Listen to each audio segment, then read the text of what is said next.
बिस्मिल्लाहिर्रहमानिर्रहीम। अस्सलामुअलैकुम। SW news के साथ मैं हूं सना हुसैन।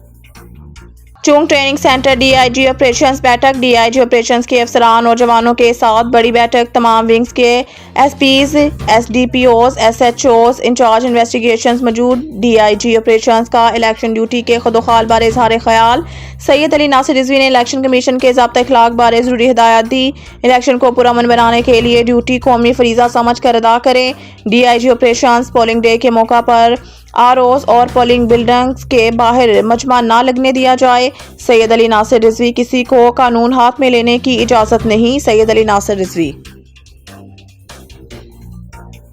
कहाँ हैं वो लोग जो कहते थे पीपल्स पार्टी को वोट दो, काम तो पीपल्स पार्टी कराएगी। बेड़ा गर्क कर दिया इलाके का ये रोड के मनाजिर हैं जहां के लोगों को इलेक्शन में झूठे वादे और तरक्की के सुहाने ख्वाब दिखाए गए और कौम को बेवकूफ बनाया गया। आज हम सब परेशानी में हैं और चेयरमैन, वाइस चेयरमैन गायब हैं। बिगो डाले वाले भी अब यहाँ नहीं आते। वाटर बोर्ड के अमले को सिर्फ इंतखाबी सियासत के लिए इस्तेमाल किया जा रहा है। अवाम आंख खोल कर देख लें, पीपल्स पार्टी ने 6 माह में क्या हशर कर दिया। बहार कॉलोनी का अब वोट सोच समझ कर देना। वोट का हकदार वो जो मसाइल का हल जानता है और अवाम के दरमियान हो। अवाम की आवाज बनने अब वोट का सौदा हरगिज नहीं होगा। बारिश से कराची जैसी हालत लाहौर की होती तो इलेक्शन से दस्तबरदार हो जाता। शहबाज शरीफ साबिक वज़ीर आज़म ने लाहौर में प्रेस कॉन्फ्रेंस करते हुए कहा कि हमारे दौर में करप्शन कम हुई। ट्रांसपेरेंसी इंटरनेशनल समेत आलमी इदारे भी गवाही दे रहे हैं। इमरान खान के दौर में करप्शन का पैसा हर तरफ चला। PTI दौर में एक ईंट ना लगी, फिर भी करप्शन इंडेक्स बढ़ गया। ट्रांसपेरेंसी की रिपोर्ट से साबित हो गया है कि चोर कौन है। तहरीक इंसाफ वाले अब अपनी पार्टी की बजाय ट्रांसपेरेंसी की रिपोर्ट पर वोट दें। शहबाज शरीफ का कहना था कि नवाज शरीफ ने 1997 में मोटरवे बनाया जिसकी वजह से हम पर करप्शन के इल्जामात लगाए गए, लेकिन कोई इल्जाम साबित नहीं हो सका। धांधली ज़दा हुकूमत ने हम पर बदतरीन करप्शन के इल्जामात लगाए। चोर डाकू का अवैध करके इस मुल्क में वो जहर घोला गया जिसे संभालना अब बहुत मुश्किल है। मेरे खिलाफ एक धेले की करप्शन साबित हो जाए तो अपने कागजात नामजदगी वापस ले लूंगा। हुकूमत बनेगी, नवाज शरीफ हमारे लीडर होंगे, इनकी क़यादत में मुल्क तरक्की करेगा। जहांगीर मुल्तान में इंतखाबी जलसे से खिताब करते हुए जहांगीर तरीन का कहना था कि मैं नवाज शरीफ के साथ काम करूंगा। कोशिश होगी मिलकर मुआशरत को चमकाएं। शेर हो या ख्वाब, हम सबको मिलकर मुल्क की बेहतरी के लिए काम करना है।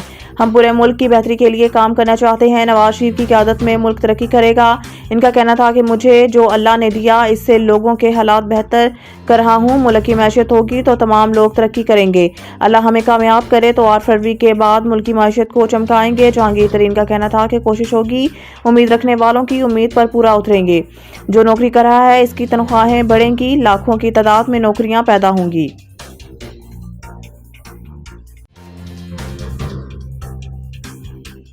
कराची में बारिश ने कब्जा, मेयर की कारकर्दगी का पोल खोल दिया। हाफिज नईम, उन्होंने एक बयान में कहा है कि बारिश के दौरान आवाम परेशान हाल है, लेकिन मेयर की जानिब से किसी किस्म की कोई इंतजामात नहीं किए गए। बारिश में नई तामीर शुदा सड़कें और सीवरेज का निज़ाम मुकम्मल तबाह हो गया।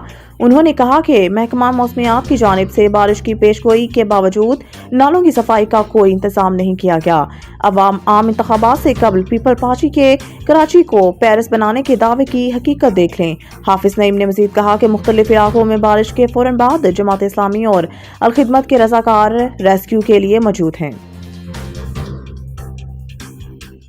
8 फरवरी के बाद ही कुछ कहा जा सकेगा कि इलेक्शन कैसे हुए। जस्टिस अतहर मिनल्लाह लंदन में फ्यूचर ऑफ पाकिस्तान कॉन्फ्रेंस से खिताब करते हुए जस्टिस अतहर मिनल्लाह का कहना था कि इलेक्शन बराए इलेक्शन नहीं बल्कि इलेक्शन जेन्युइन इलेक्शन होने चाहिए। उन्होंने कहा कि इजहार राय की आज़ादी को दबाने के सबब हमने नस्फ मुल्क गवा दिया। हमारे माशरे में इजहार राय का होना इंतहाई ज़रूरी है। जबरी गुमशुदगी के हवाले से जस्टिस अतहर मिनल्लाह का कहना था कि हमें बतौर कौम ये सोचना होगा कि जब ये मसला बलूचिस्तान या KP में हो तो मसला नहीं, लेकिन पंजाब में हो तो मसला बन जाता है। उन्होंने मजीद कहा कि मुल्क में मुतअद्दिद बार आइन को पामाल किया गया मगर आइन की पामाली पर किसी का एहतसाब नहीं हुआ। अदलिया ने जो किया वो इसका दफा नहीं करेंगे, लेकिन उम्मीद है कि नौजवान मुस्बत तब्दीली लाएंगे। जस्टिस अतहर मिनल्लाह का अपने किताब में कहना था कि अदालत का इम्तिहान है कि अवाम का एतमाद बहाल रहे, फैसलों पर अमल दरामद हो। मज़ीद न्यूज़ और अपडेट के लिए देखते रहिए SW न्यूज़।